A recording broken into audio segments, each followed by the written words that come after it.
పూణేకు చెందిన యువ వ్యాపారవేత్త కేతన్ అగర్వాల్ మర్డర్ కేసులో దర్యాప్తును పోలీసులు వేగవంతం చేశారు. నిందితులు సియా గోయల్, చేతన్ చౌదరిలను విచారిస్తున్నారు. పోలీసుల విచారణలో సంచలన విషయాలు ఒక్కొక్కటిగా వెలుగులోకి వస్తున్నాయి. కేతన్ను హత్య చేయడం కోసం సియా, చేతన్లు ఆన్లైన్లో సెర్చ్ చేసినట్లు పోలీసుల విచారణలో తేలింది.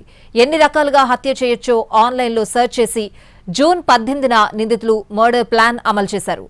లోహగఢ్ కోట వద్ద కేతన్ను లోయలోకి తోసి చంపేశారు.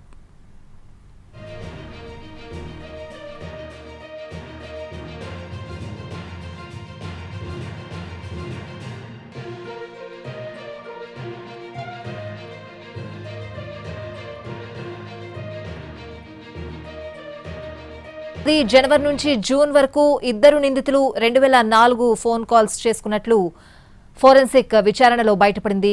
6 నెలల కాలంలో సియా, చేతన్ ఏకంగా 238 గంటల పాటు మాట్లాడుకున్నారు.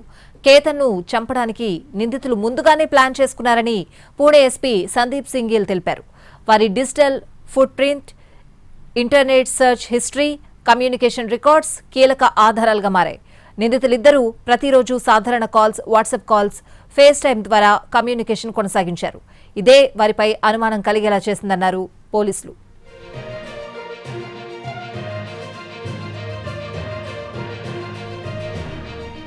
హత్య జరిగిన రోజు లోహగఢ్ కోటకు వెళ్లే ముందు నిందితులు ఇద్దరు ఓ కేఫ్లో కలుసుకున్నారని వెల్లడించారు పోలీసులు.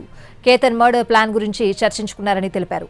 6 నెలల కాలంలో ఇద్దరు కొన్ని వందల ఫోన్ కాల్స్ చేసుకున్నారు. వాటిలో గంటల తరబడి మాట్లాడుకున్న ఫోన్ కాల్స్ కూడా ఉన్నాయి. టెక్నికల్ అనాలిసిస్ లో బయటపడ్డ విషయాలను బట్టి హత్య కోసం నిందితులు పక్కాగా చాలా రోజుల ముందు నుంచే ప్లాన్ చేస్తున్నారని అర్థమైపోయిందని స్పష్టం చేశారు పోలీసులు.